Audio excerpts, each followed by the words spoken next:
And it says an error occurred on LinkedIn. Oh, it's there. Okay. And we're over here on Instagram. I didn't screw it up this week. Okay. All right. Hey everyone. I'm here with Megan. How you doing today, Megan? Good. Good morning, David. How are you? I'm doing great. I'm doing great. I can already see people piled in. Today, I'm talking with Megan Rosen about creating a brand new franchise brand. We're going to get into the backstory, we're going to get into her history, and we're going to talk about some of the challenges in creating a whole new franchise opportunity for people. So stay tuned. We're going to be starting in just 1 minute. I'm David C. Barnett, and you're tuned in to Small Business and Deal Making, the podcast, YouTube channel, and blog where I talk about buying, selling, financing, and managing small and medium sized businesses while controlling risk. So, if you're looking to take control of your future through buying a business one day, or if you already own a business and you're looking to grow or exit, you've come to the right place. I talk about interesting things, I talk to interesting people, and I answer your questions every week right here. So, be sure to hit like and be sure to hit subscribe, and let's get to it. Are you thinking of growing your business or beginning a journey into entrepreneurship?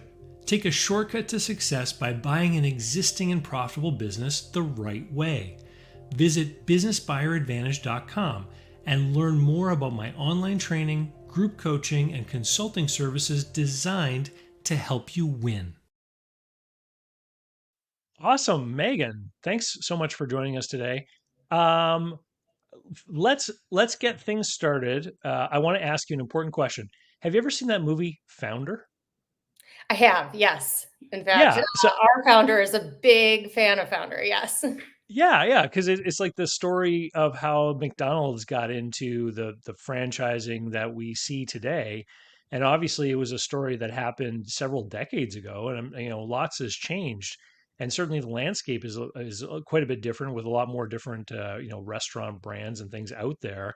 When you approached me with this new restaurant concept, I thought, wow, wouldn't it be cool to have a conversation about the challenges of trying to kind of do that journey today. Times have obviously changed. Why don't we start off though by just getting a little bit of a background on you, Megan? Can you tell us who you are and how you got into the world of franchising and helping franchises grow? Yeah. So I actually got into franchising in a really unique way. I started with my family's construction company that was targeted towards helping franchisees open their business in a cost-effective and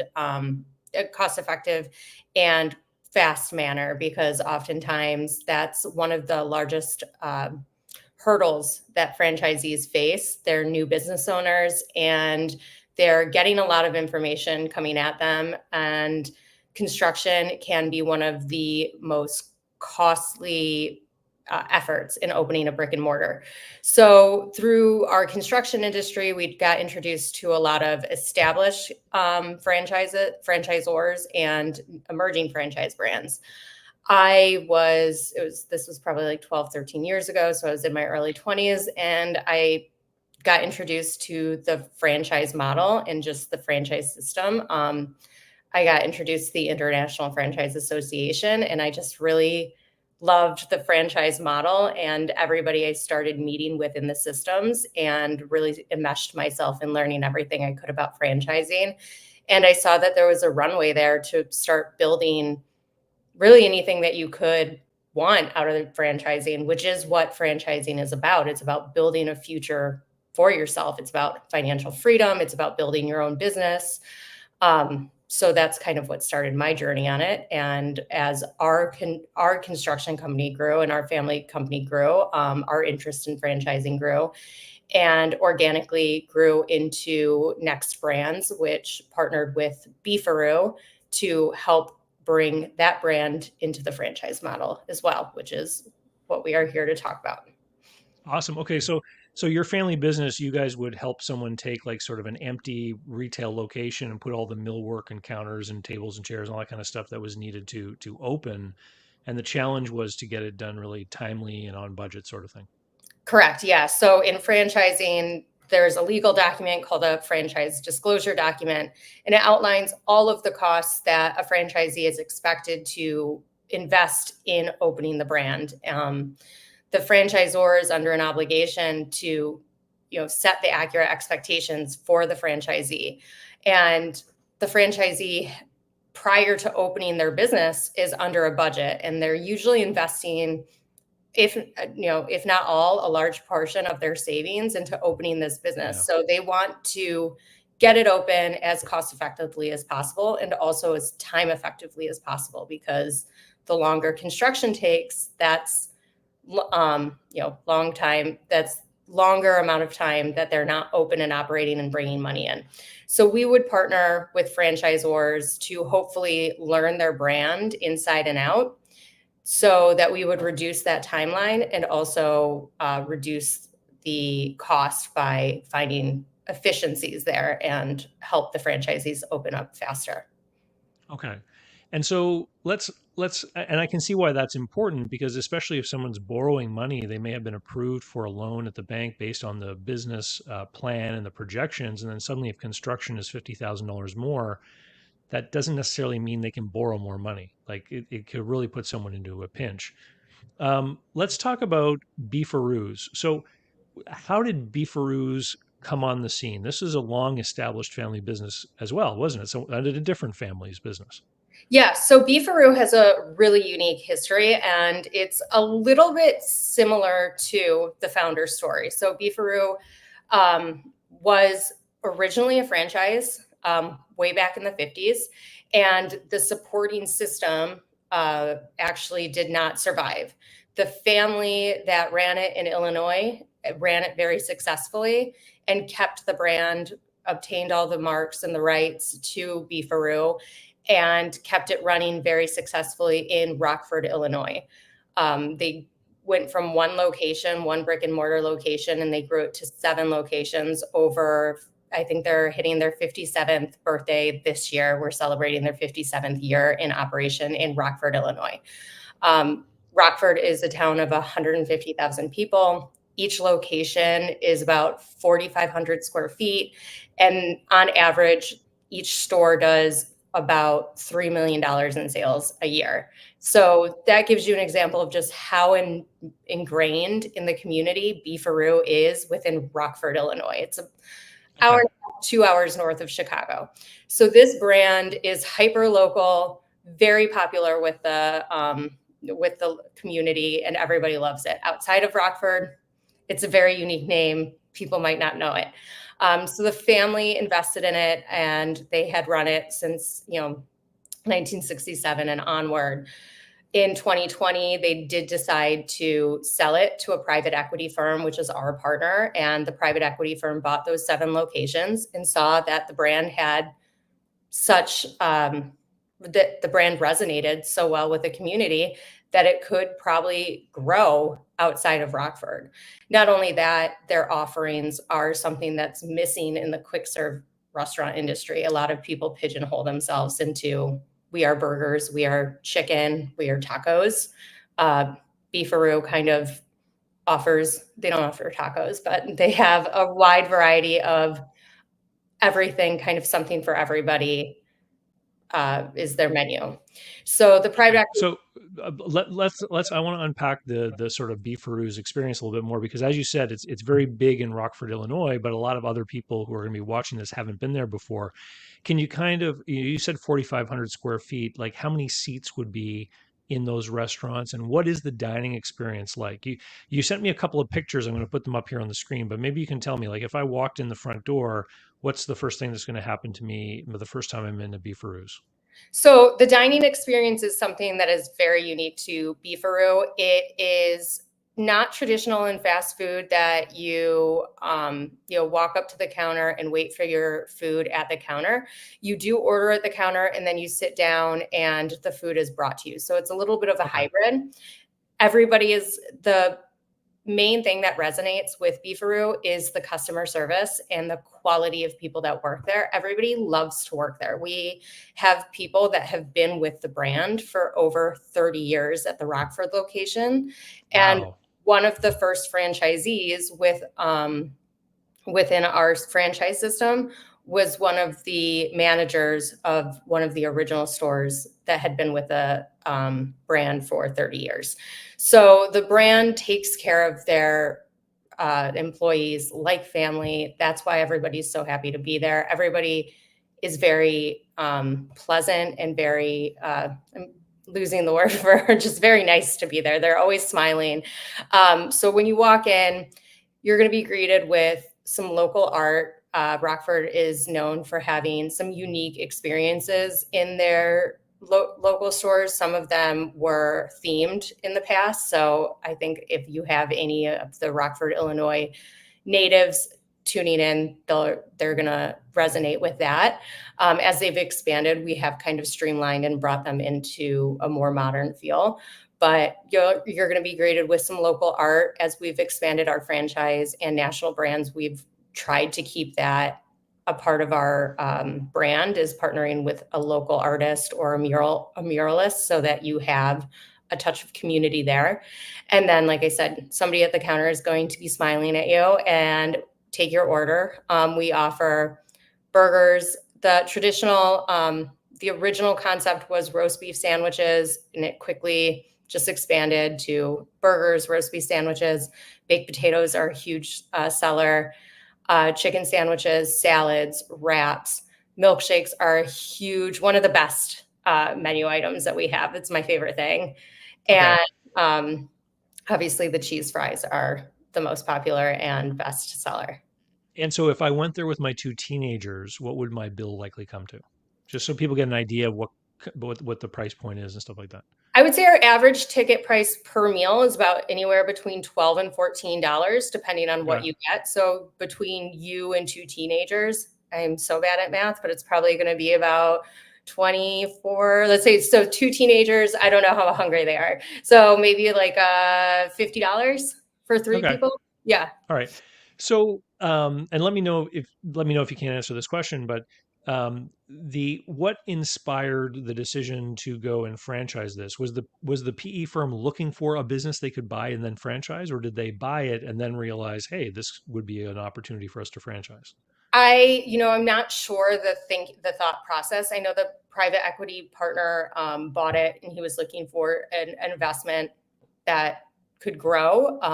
We had worked with him in the past, and he knew our history in franchising. So I think the conversation was a little bit parallel of looking at a restaurant possibility, and then also knowing that we could help him franchise, and looking at the potential that Beef-a-Roo did have. Okay. And can you tell us so there were originally 7 restaurants. How many more have been opened now since you've started franchising? So we've opened an additional 10 corporate stores. So there are 17 corporate stores now. And then there's 5 franchise restaurants that are in the process of being open, 3 of which should be open in the next 3 months here. Okay. And so what have been some of the challenges that have come up? When it's a corporate store, it's very hierarchical. You can just say, this is what's going to happen, and it's going to happen. But, in the whole franchising model, you've got, the customer really is the franchisee, right? And so you have to provide all the services and systems, et cetera. So what have been some of the challenges that have come up since you've made this move into franchising?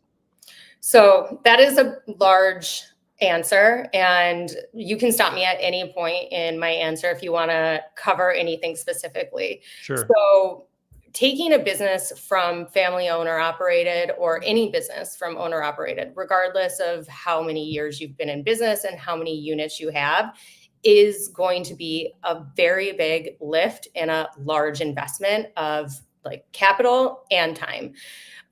So in 2020 is when the private equity firm acquired Beef-a-Roo, and we went to market as a franchise system in 2022.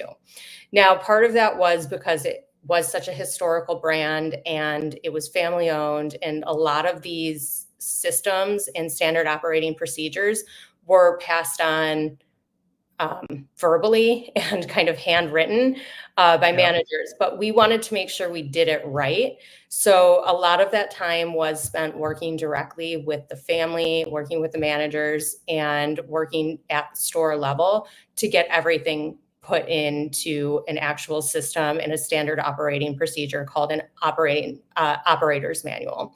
So that is one of the most important parts of franchising a system. When you start franchising, people are buying into your business model. So you want to capture everything that has made your business successful. And your operator's manual is going to be essentially the Bible of your business. So you want to make sure everything you've done from the start, the conception of your business to franchising, is captured in that operator's manual. So in a restaurant, how you open the restaurant, what people do from the second they turn that key in the door to when they turn off the lights at night has to be accounted for. And that is a lot of time and effort. And a lot of things that people might not account for that they just go through, especially if you're used to being an owner operator and you just don't think about, you just do it because it's things that you have done daily. So you really have to take the time to sit down daily and make sure you're writing that and capturing it every day. So we, took a lot of time to create the owner's manual. The other thing that takes a lot of time is setting the right expectations for the actual investment of opening the franchise. And I touched on that a little bit in the beginning, because making sure your franchisees are well funded and have an accurate expectation of what their cost is going to be to start up is going to make or break not only your franchisee's success, but your franchise system success. Because franchise systems are only as successful as their least successful franchisee. So, Well, okay, so yeah, I want to talk about this some more. But before we do, I have another huge question. You talked a lot about the culture of the employee base in the successful Beef-a-Roo locations, the original seven. What do you put in an operating manual for a franchisee that allows them to make sure they end up with the same kind of staff attitude that you have in the original locations? Like, how do you transplant the culture? So that's a great question, and that goes into core values. A lot of brands have 4 core values that you outline. Ours are: don't take yourself too seriously, family is everything. We have 3: don't take yourself too seriously, family is everything, work together, and work smarter. So those go into your brand, your operator's manual, but also that is the biggest hurdle in when you're selling. That goes into the development.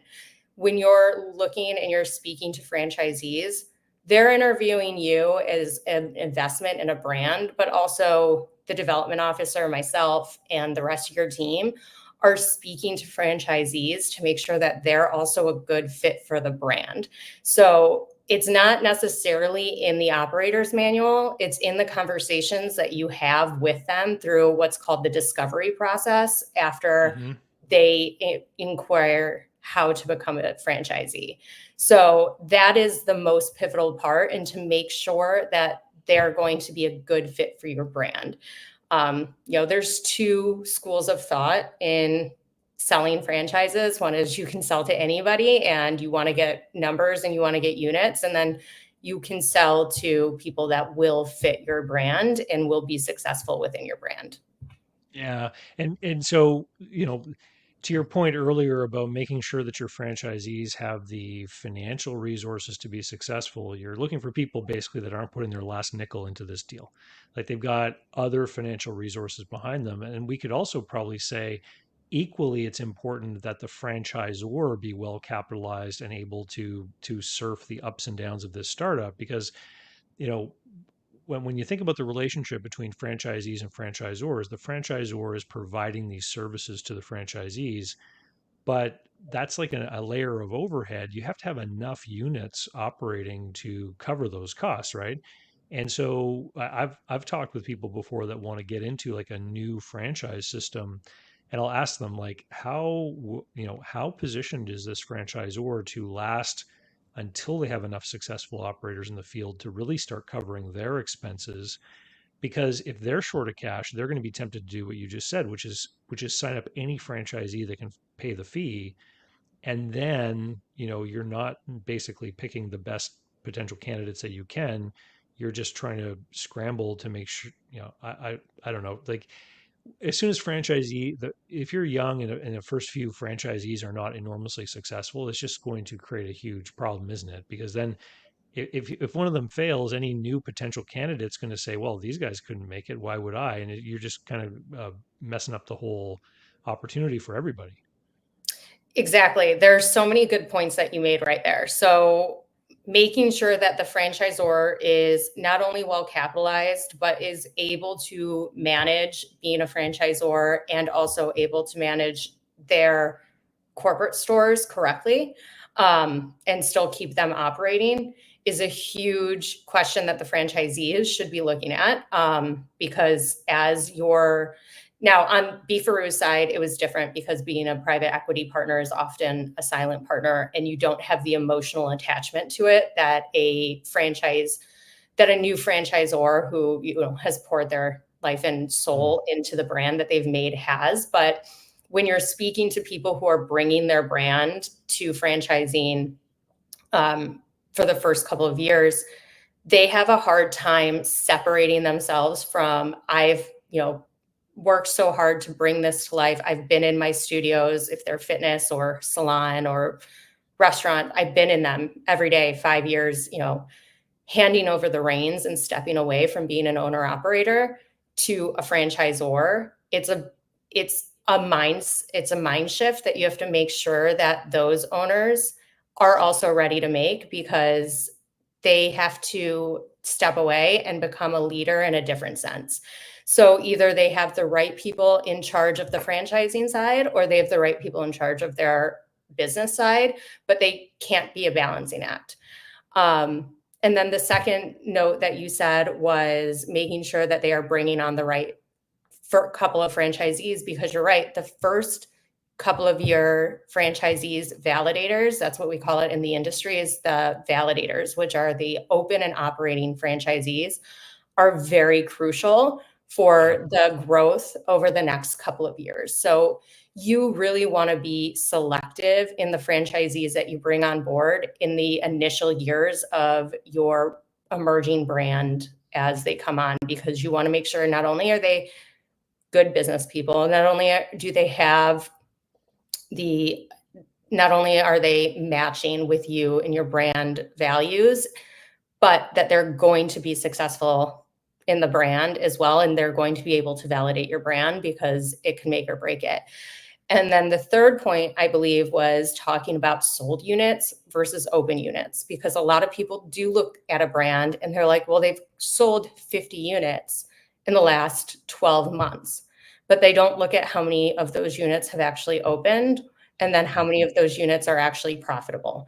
So in franchising over the last couple of years, especially as as some of these emerging brands have attracted some private equity injections, and like these conglomerates have come in and bought up smaller brands that have come to market so fast, they've only focused on sold units. They haven't focused on open units or sold territories. And they've boasted 500 sold units in the last 2 years.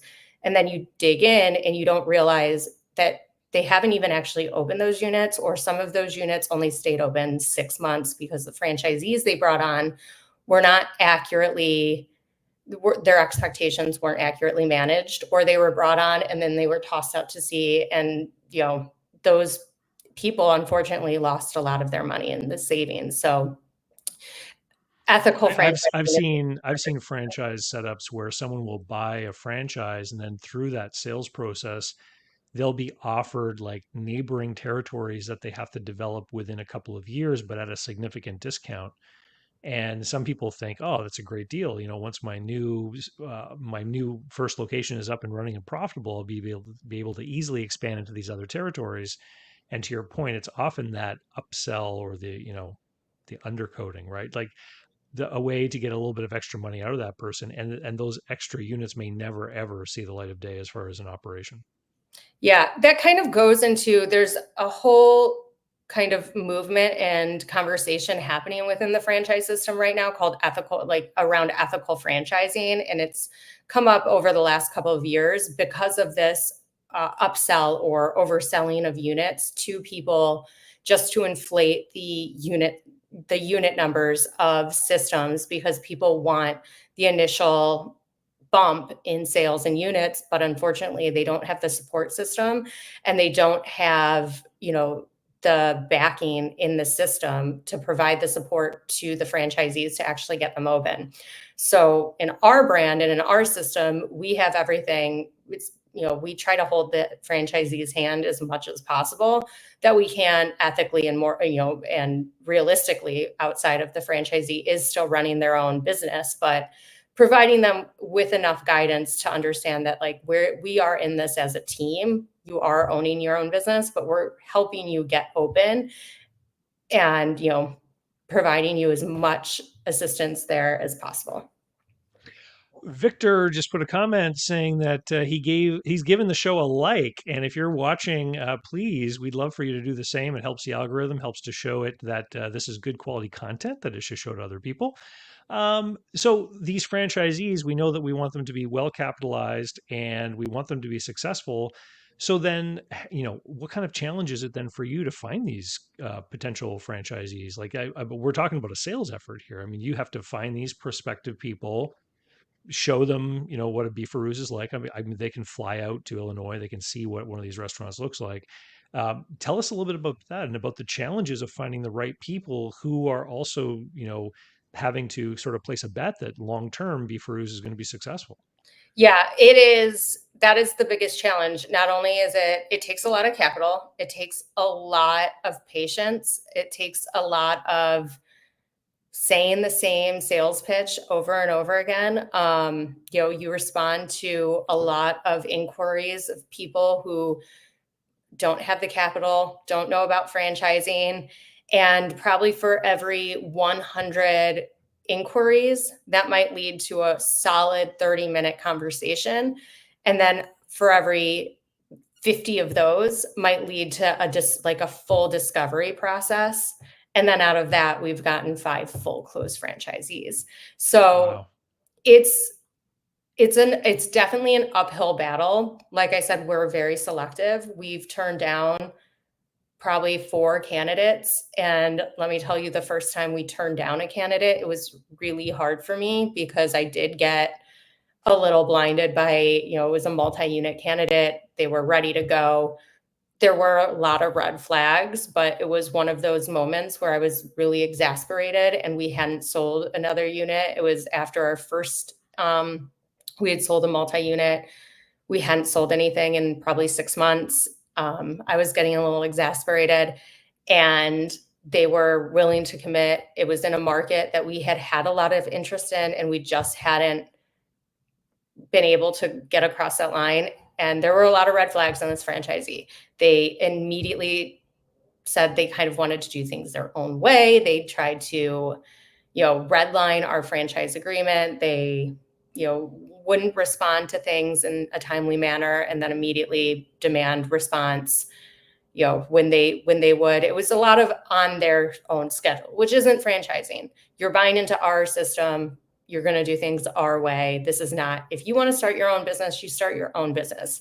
So at the end of the day, we were, at the finish line. We all had a team conversation, and it was basically 4 votes against me to let them into the system. And it was the right decision at that time. And I'm now fine with it. But I remember having to turn somebody down. And I was like, this is a hard thing to do. But yeah, finding a quality franchisee is the hardest part of this, because it's so many variables that are out of your control.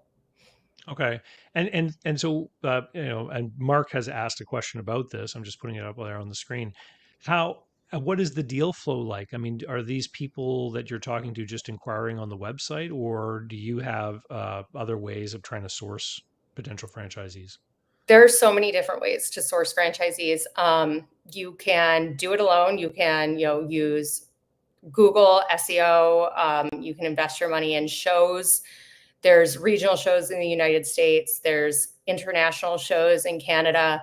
And we have just joined now. There's broker organizations. So there are, within the franchise system, franchise brokers that'll go out, and you do have to split your franchise fee with them, but they have their clients, they have Rolodexes. That's what they do is that's their entire job is finding franchisees to fit the model.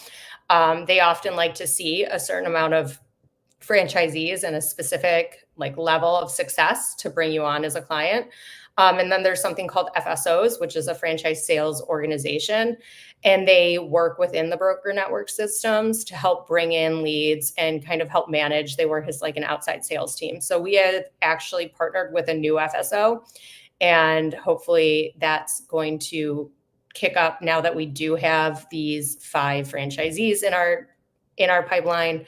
We have 3 on our way to opening. And we have hopefully another franchisee. We have an existing franchisee who's open, and she's looking at a second territory. So we have a good amount of success underneath us that the FSO believes that will be successful. So we've onboarded with them, and we're hoping for a solid closeout to 2024. So let's focus on success, because we're talking about a food place. So I would imagine the actual address, the physical location, has got to be a key component of success. How do you help people choose the right spot? So we actually have a great investment for a restaurant. We have 4 different investment opportunities, and that opens up real estate to a whole different level. So inventory is low in real estate right now, and there's 2 different points I'd like to touch on for why we're unique in our investment and why we have a little bit more of a competitive advantage. So a lot of franchise investments right now, they want to go into the higher cost of living and the higher net worth areas where leases are going to be more expensive. Beef-a-Roo's business model and demographic, we're looking at more exurbs and suburbs of cities that are the median or lower than average income cost of living. So the leases and the average cost of living is lower. So hopefully the leases and the real estate is lower. So you're not having a huge investment. Also, though, we have 4 different opportunities for you to go in. So you can go into a large space. I mentioned earlier, the original Beef-a-Roos were 4,500 square feet, seating of about 30 people, huge kitchen. That's going to be a huge investment. Obviously, you do have an option to have a higher return on investment, higher sales, but those spaces are going to be harder to come by. We do partner with a national broker here. I'm not sure if they're international, but CBRE is one of the largest brokers here, and we're lucky enough to have a really great partnership with them. So they find quality spots for all of our locations.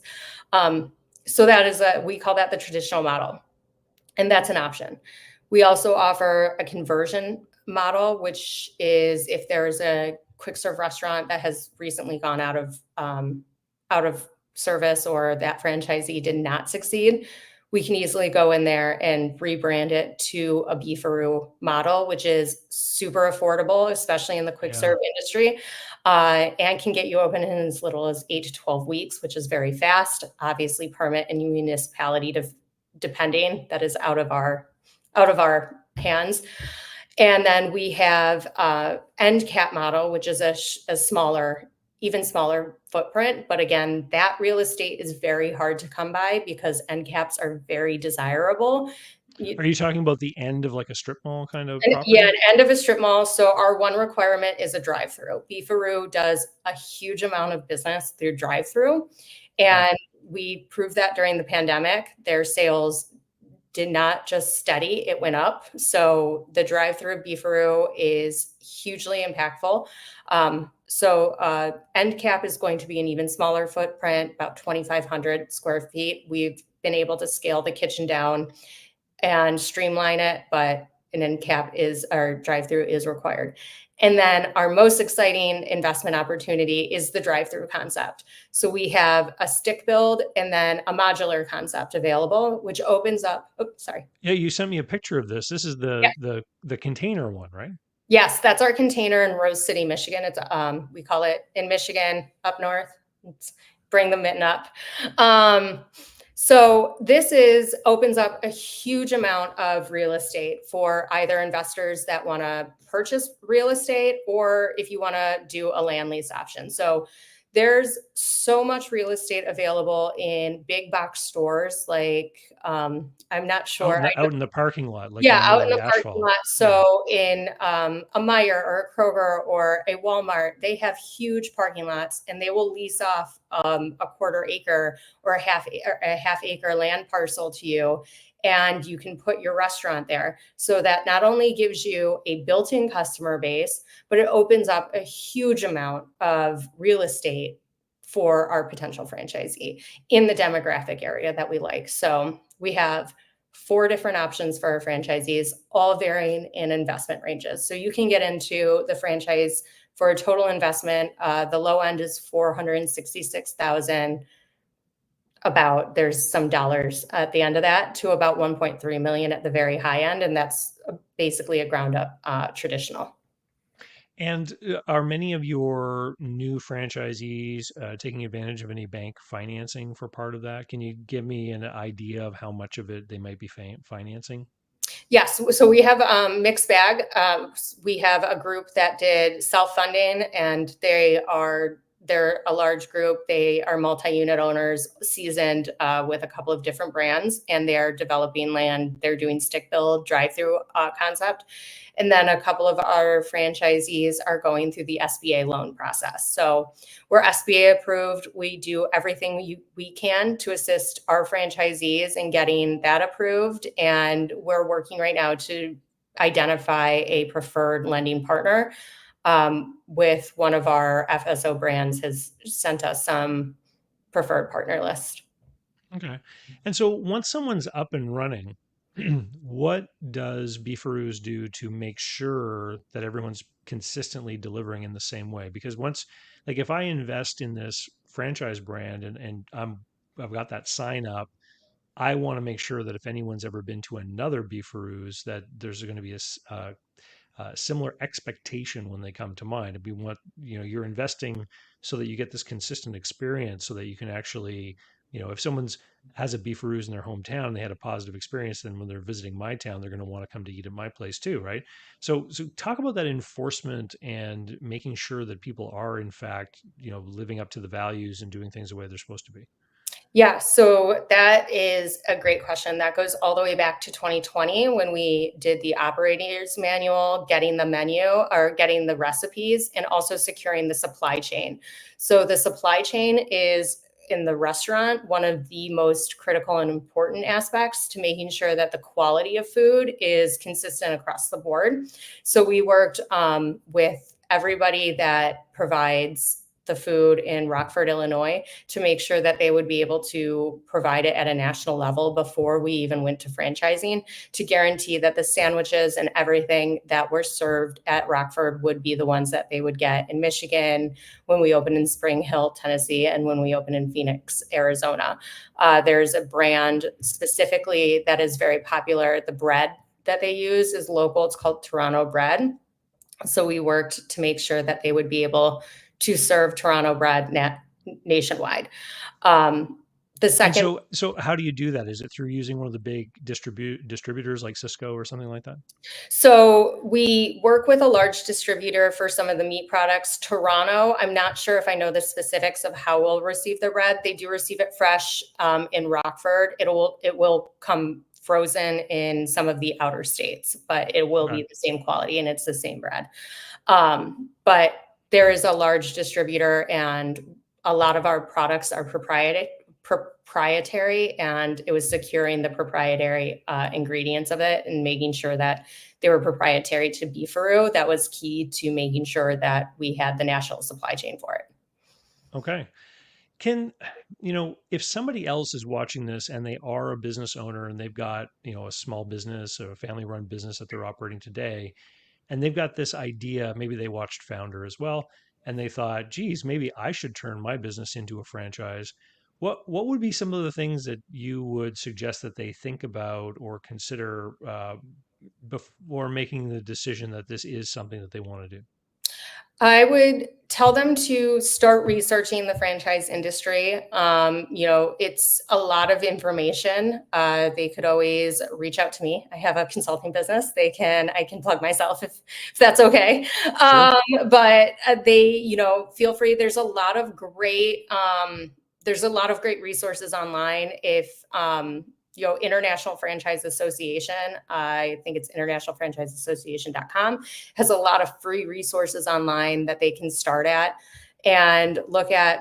I think the main thing that I would tell them is to look at like the legal understanding of what responsibilities franchisors have first, and work back from there and make sure that like that's something that they would want to take on as a responsibility, and worry about the next steps after that.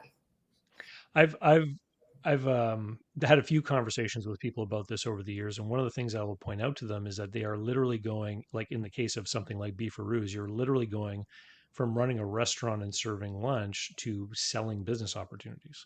Like it's a completely different business, and your customers, instead of being the diners, are actually the people who are going to own and run restaurants. And it I've had more than one franchisee complain to me that they say, you know what, my franchisor doesn't understand what business they're in. They think that they're serving my customers, but those are my customers. I'm their customer, and they don't know how to treat me like a customer. And because it is a whole different thing, isn't it? Like you are selling business opportunities right now. Yes, yeah, and that goes back to the mind shift set of, are you ready to go from being, a restaurant owner or a hair salon owner to being a completely different business business model owner? You're setting up yourself to have a lot of different responsibilities and requirements of yourself. So when you own a restaurant or a hair salon or a fitness studio, yeah, your customers are vastly different than your franchisees. And when you set yourself up to be a franchisor, you now not only have quote unquote customers, you have legal and ethical responsibilities to your franchisees that you have to deliver to them. The franchise disclosure document outlines, you're saying, I will deliver these things to you because I have made a successful business model based on this, and this is how I did it, and I will provide these steps to you. So, people need to ask themselves if they're ready for that or if they would like to just continue with what they're happy with. Yeah, yeah, that absolutely, that's great. So, where can potential franchisees find out more about Beefaroo's if they're curious about the franchise concept?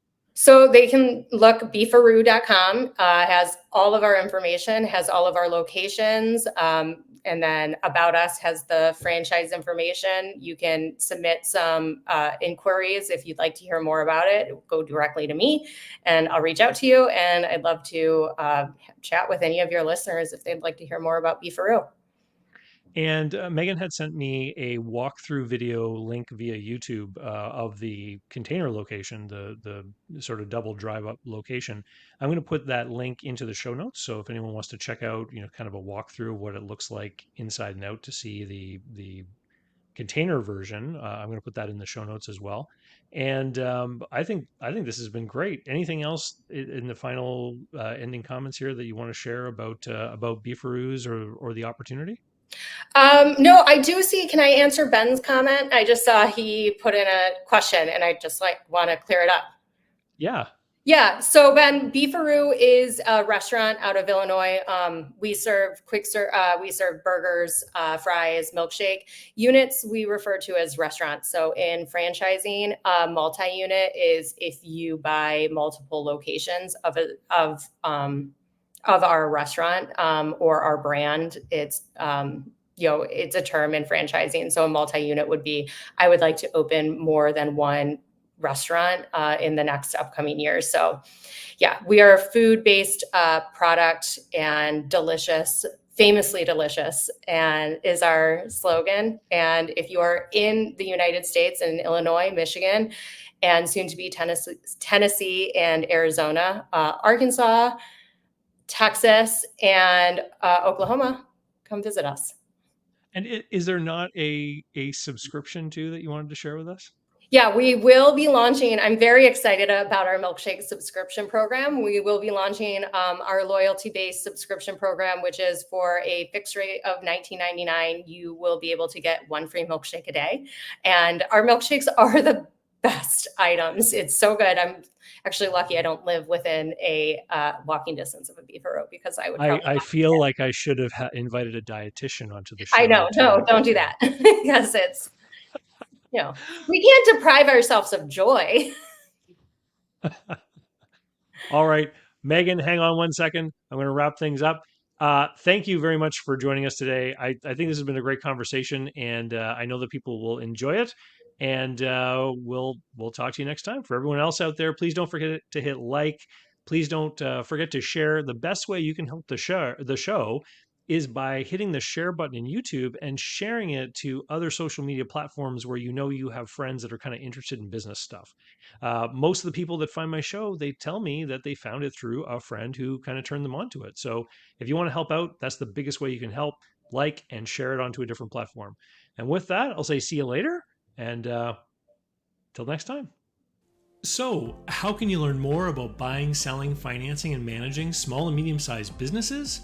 Easy. Go over to my blog site, davidcbarnett.com, where you can learn more about me and how I work with my clients.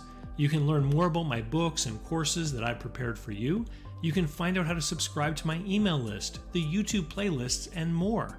There's literally hundreds of hours of content there, all for free, and I'd love for you to be my guest. Special thanks go to Mark Willis at Lake Growth Financial, today's video sponsor.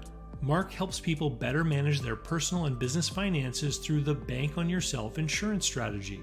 This is something I've done personally, and I've seen others use it successfully for years. Go to newbankingsolution.com to find all the interviews I've done with Mark and learn more about the advantages of these programs. While there, sign up for a free consultation to learn what this solution might look like for you.